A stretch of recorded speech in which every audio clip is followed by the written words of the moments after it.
Hello, this is Pastor Rick, and welcome to the Sunday Forum this Sunday, October 4th, where we continue our conversation on racial justice here at Emmanuel. As you know, we had part one of a two-part series last week, and now we want to continue with part two. But before we jump into the video, I want to remind us of the four criteria that emerged out of our own congregation. And those 4 points are personal responsibility, systemic problems, use of the Bible, and concrete proposals. And again, I want to encourage you, use these four criteria for positive and negative responses to this video. When you write to me or give me calls, let me know, but organize your thoughts around these four important themes. And so now we want to continue the second part of our two-part series of Race in America, Part 2, with Phil Vischer. Let's watch together. So I made a video about race in America. It kind of went viral, and people asked a lot of follow-up questions. I want to mention 4 questions that have come up a lot, and also talk about one more topic that is really interesting. So what are the 4 questions? Number 1, what about the black family? Too many black families have no fathers. Why didn't you talk about that? Number 2, what about the welfare state, the war on poverty? Didn't the welfare programs of the 1960s do serious damage to black communities?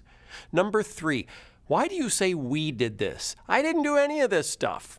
And number 4, beyond caring, what can we actually do? Okay, let's jump in. So what about the state of black families? Isn't that a big part of the problem? Well, let's take a look. In 1965, Daniel Patrick Moynihan prepared a report for President Johnson on the Negro family as part of Johnson's war on poverty. That report included the stunning statistic that 25% of babies born to African American mothers were born outside of marriage, were non-marital births. 25%. At that time, the rate of non-marital births for white American mothers was less than 5%. Moynihan believed that there was a crisis in black families that required intervention on a national scale. If black men couldn't find meaningful work that could support families, black marriages and two-parent households would continue to decline. Non-marital births would continue at this shockingly high rate of 25% or more, and poverty would remain a large-scale problem. The report declared that black communities were suffering from a tangle of pathologies that were impeding progress. The Moynihan report was not well received. To many, it sounded like Moynihan was blaming the victim. Martin Luther King, at that time working for the passage of the Voting Rights Act, expressed fears that the problems described in the report would be attributed to innate Negro weakness and used by racists to justify opposition to voting rights. The Moynihan report was kicked under the table. Since 1965, we've discovered a couple of things. First, we've learned that healthy families are even more important than we thought. Or, as the Washington Post declared 21 years later in 1986, Moynihan was right. Intact families with 2 involved parents are hugely beneficial to kids. The collapse of marriage is, in fact, a really big deal. But second, we've discovered that the decline of marriage is not a uniquely black problem. Traditional two-parent families are not in crisis only in black communities. They're in crisis everywhere. Today, the non-marital birth rate for white Americans has passed 30%. That's higher than the rate for African Americans that shocked America in 1965. And what is the non-marital birth rate for African Americans today? A staggering 70%. But let's back up and unpack the figure for white Americans and see what we learn.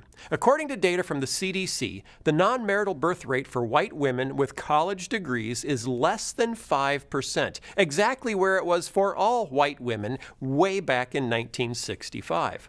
Now, take away the college degree, and the non-marital birth rate for white women with only a high school diploma jumps up to 40%. Take away the high school diploma, and the non-marital birth rate for white women without a high school diploma is 65%, virtually matching the crazy high non-marital birth rate for African American women. So what do we learn from this? Upper class and upper middle class Americans still value marriage, regardless of race. It is in the working class, especially the working poor, where the institution of marriage is collapsing.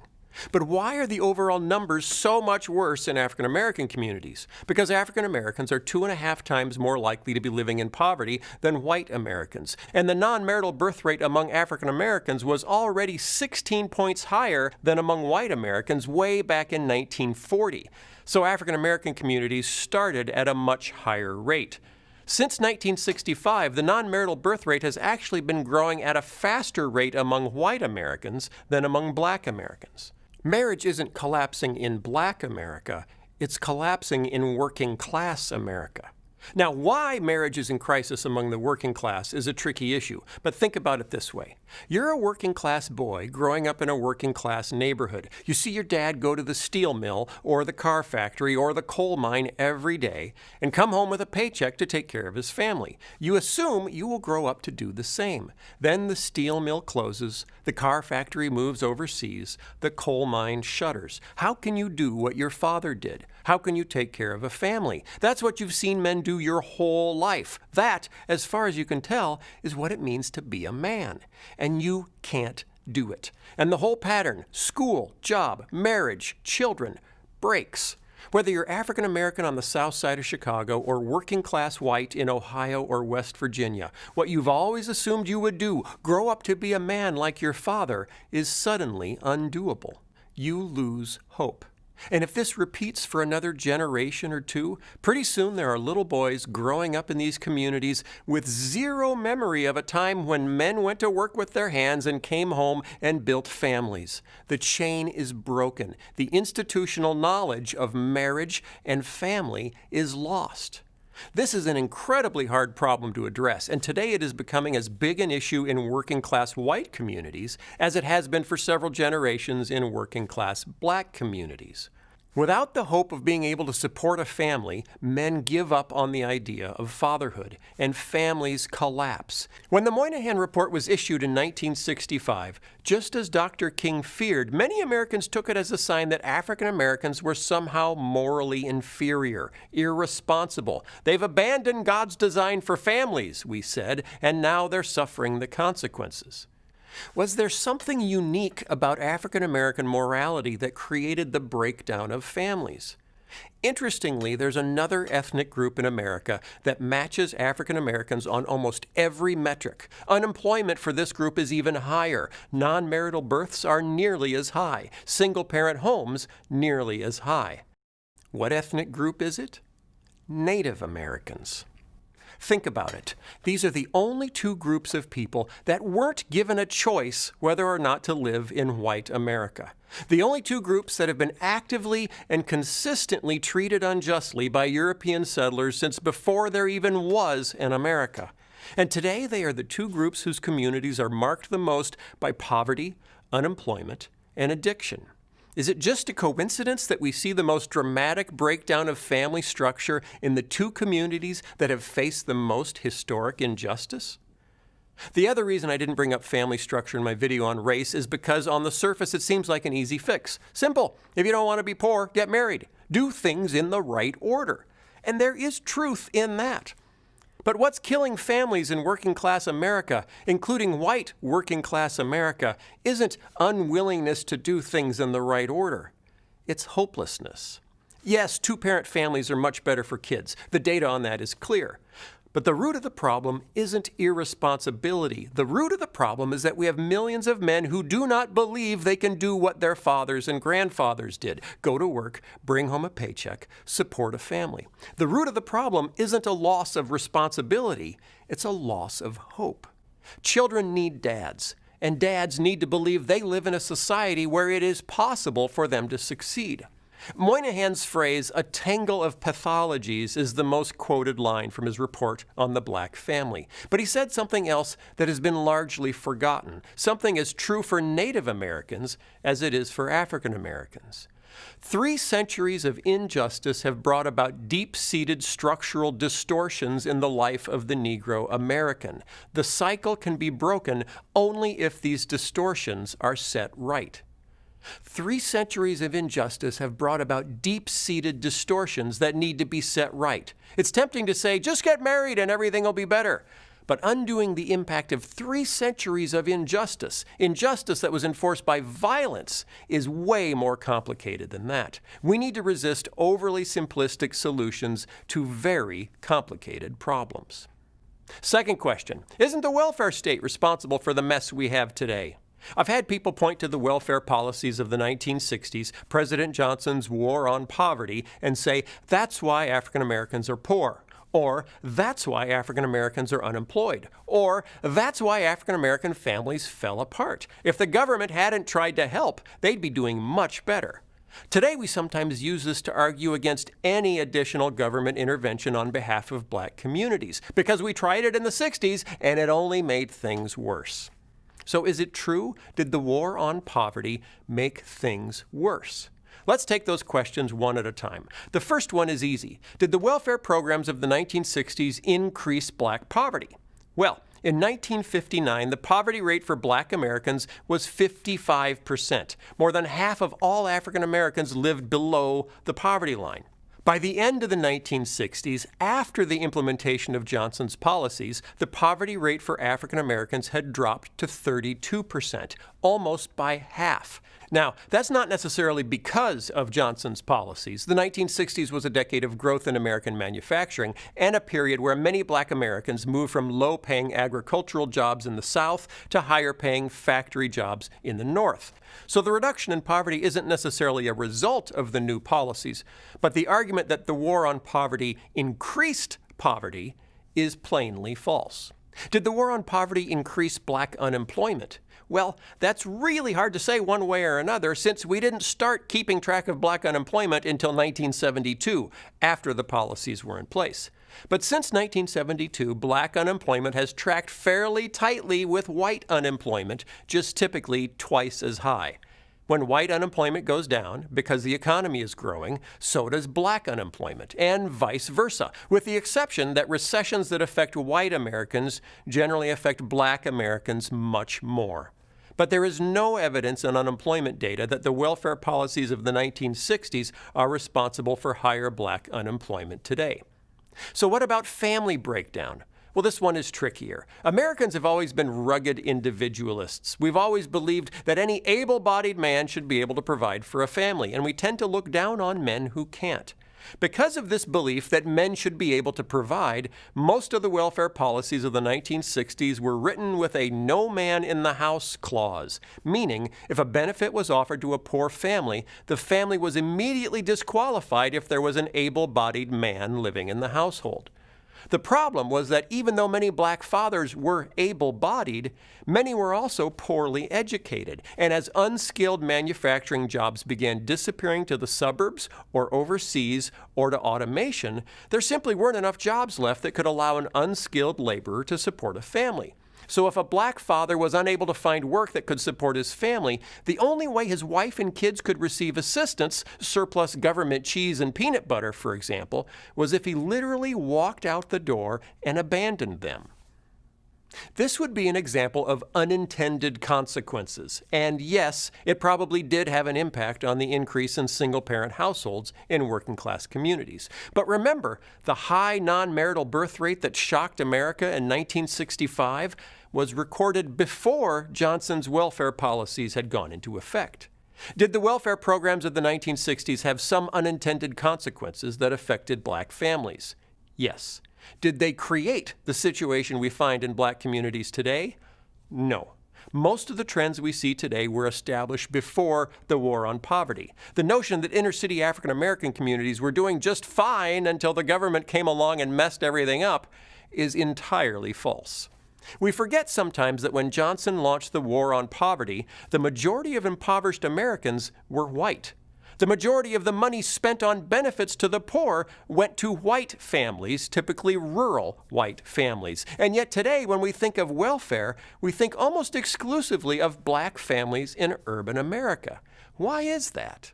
This is the interesting part I mentioned at the beginning of the video. Researcher Martin Gillens asked this question and came up with an ingenious way to look for an answer. He studied 40 years of back issues of the 3 major news magazines, Time, Newsweek, and U.S. News and World Report. He cataloged every article about poverty in America across 40 years of issues and noted the race of the families in the photos accompanying each article. When America talked about poverty, what color were the families they were picturing? The results were striking. Before 1960, more than 80% of the photos accompanying stories about poverty were of rural white families. America's poor, at least as the media represented them, were mostly white and rural. Even in 1964, the year President Johnson announced the war on poverty, roughly 75% of the accompanying photos were of rural white families.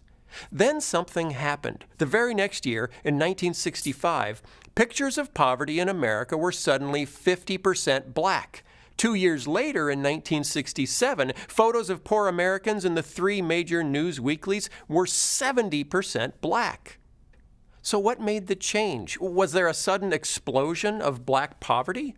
Not at all. In 1960, around 25% of America's poor were African American. In 1967, the figure was slightly higher, but still under 30%.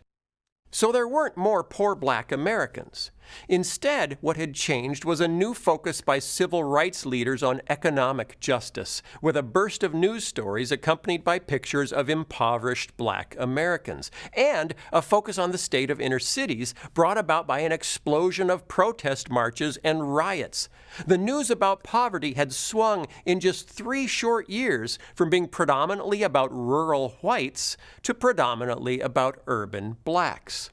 The tone of the articles was also changing. In 1964, the national impression of Johnson's war on poverty was generally positive. We were the richest nation on earth. Why should children be starving? But a year later, there was a burst of journalism about mismanagement of funds and programs and an increase in stories about welfare fraud. At the same time attitudes toward welfare were growing more negative, the accompanying photos were growing more black. Politicians noticed changing attitudes toward welfare programs and jumped in. During his 1976 run for president, Ronald Reagan repeatedly told stories of the welfare queen, a Chicago woman who had cheated the government out of hundreds of thousands of dollars by filing welfare claims under false names. Campaigning on a platform critical of social programs, the welfare queen became a frequent theme of Reagan campaign events and radio addresses. Even today, the term welfare queen brings to mind an African-American woman sitting home, having babies, and collecting checks. The true story of the woman Reagan was describing is a little different. The Chicago welfare queen was a woman named Linda Taylor, though no one knows if that was her real name since she used more than 30 aliases. In addition to defrauding the government through various elaborate welfare schemes, Linda Taylor is also believed to have stolen babies from hospitals to sell them and is suspected of having murdered at least 2 female acquaintances. So, far from a lazy grifter, Linda Taylor was actually a very sophisticated and very dangerous criminal. Oh, and according to the 1930 census records, she was white. Back to Martin Gillen's research. From 1970 through 1990, black Americans continued to make up roughly 60% of representations of poverty in the media, even though they seldom made up more than 30% of America's poor. There were exceptions, though, as in 1982 and 1983, when pictures of white families suddenly spiked all the way up to 70%. What happened in 82 and 83? The worst recession in a generation, combined with threatened cutbacks to social programs by the Reagan administration. Suddenly, middle-class families were falling into poverty with less of a safety net to help them. And who did editors choose to feature in photos to generate sympathy for these newly poor families? White families. As soon as the recession ended, journalistic focus returned to stories of wasteful spending and portrayals of poor urban black families. Poverty in America went back to being black. Why does this matter?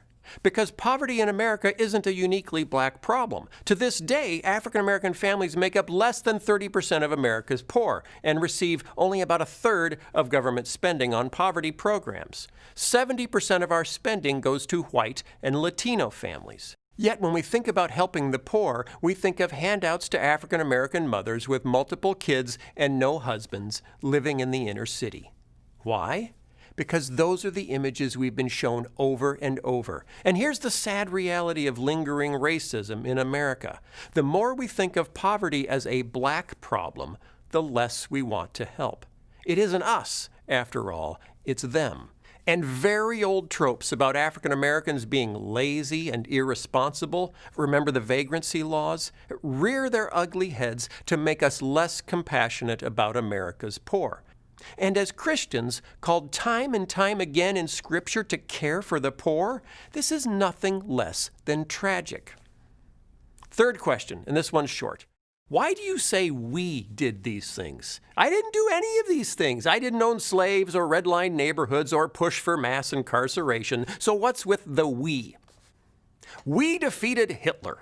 We put a man on the moon. We won the Cold War. We horribly mistreated Native Americans for centuries. Hey, wait, I didn't do that one. You didn't do any of those things. We love to take collective ownership for the great things America has done, and then completely reject any ownership of the terrible things America has done. The Bible talks about individual sin and individual repentance. As highly individualistic Westerners, we like that. We get it. It makes sense.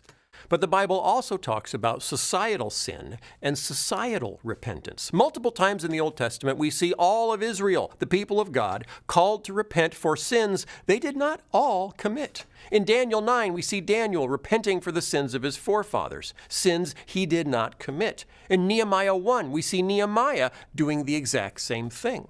We don't like the idea of taking responsibility for sins we did not personally commit. It isn't very American, but it is very biblical. But you're making America sound like a terrible place. No, America is good and bad, virtuous and sinful, selfless and selfish. Why? Because America is us, and we are all those things. I am all those things. Let's own the problem together. That's how America has always accomplished big things. And finally, many people have asked, okay, this situation is depressing. I care. So what can I do?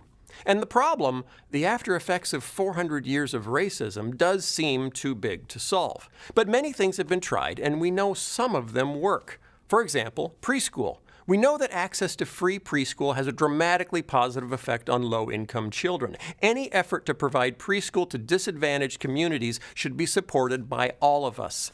It works. And that leads directly to education funding. When whites fled cities to the suburbs, we took our property taxes with us. We clustered into high-income mini-communities and funded extraordinary schools for our own kids, leaving chronically underfunded schools behind for minority kids.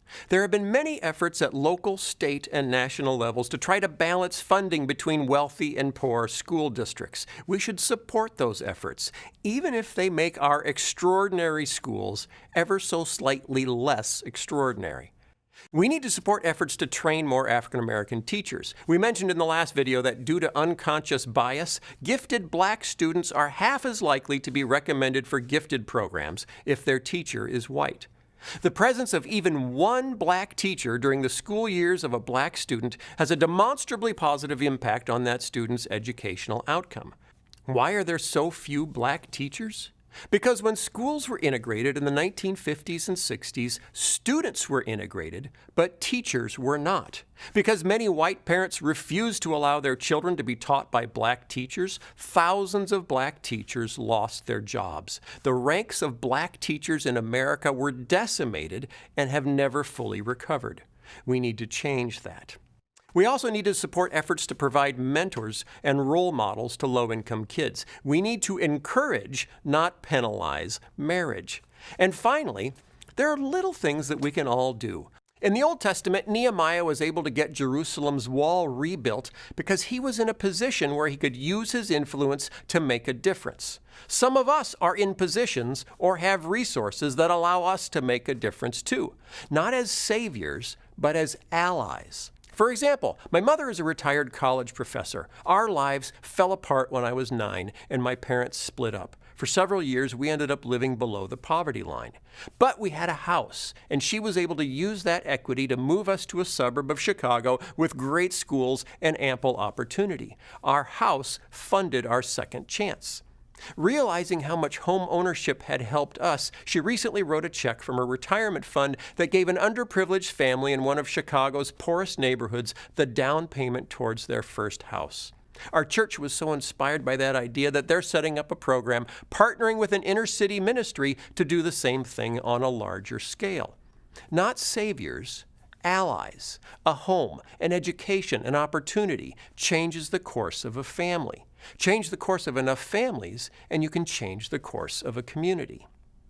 One last thing. Some Christian friends have said, but what about the Bible? What about the gospel? Don't African American communities need to hear about Jesus? As a Christian, I believe we all need the Bible. We all need the gospel. But to propose that perhaps Black Americans aren't doing well because of a lack of Christian influence, well, we need to look at the data. Black Americans are more likely to believe in God than white Americans, more likely to say faith is very important, more likely to read the Bible, more likely to pray every day. Black Americans are more likely to have biblically sound theology than white Americans, and are more likely to look to the Bible as their primary source of ethics.